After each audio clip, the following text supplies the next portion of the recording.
Stewart is a 21-year-old man and it is also Christmas. Stewart is at the White House, and the president and his guards are not there. He is planning to rob the White House for jewelry. Wow, look at all these things. Diamond rings, gold necklaces, platinum watches. Incredible, Stewart said. Stewart sees all the jewelry and heads home. Little does he know there are cameras in the White House. He goes to the park, happy about everything he got, and gets into his house. Home and save the jewelry, said Stewart. He wraps all the jewelry in a present and places it under the Christmas tree. You'll never figure out where the jewelry is located, Stewart says, grinning. After he finished wrapping his presents about an hour later, Obama returns back to the White House and notices that his jewelry has been stolen.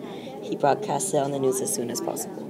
Today, the White House has been robbed. We unfortunately had no guards on duty to protect the White House at this time. That will not happen in the future. The White House is missing approximately $500 million worth of jewelry. We have a picture of the guy who did this crime. There's a detective and cop trying to get the jewelry back, but if you know any information about the guy in the picture, call Crime Stoppers. The number is 402-689-5014, Obama said. Steve, a detective, and an officer are assigned to find where the jewelry is located now and to bring it back to the White House. Luckily, Steve knows where the man's home is. Steve and the officer go back to the house. Hopefully this is the right guy who stole all the jewelry, Steve said. I hope it is too, says the officer. They arrive at the house and then ring the doorbell and enter. We have a search warrant to check all the houses in the neighborhood, Steve said. Well, you can check, but you'll find nothing, says Stewart.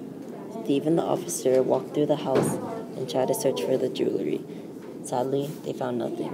After they search, they start interrogating Stewart, hoping to find clues that wasn't obvious, because it wasn't obvious where the jewelry was hidden. Where were you this morning? Steve demands.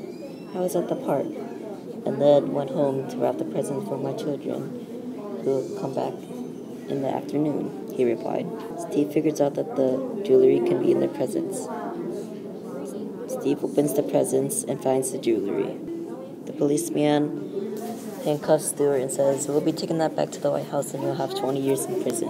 The end.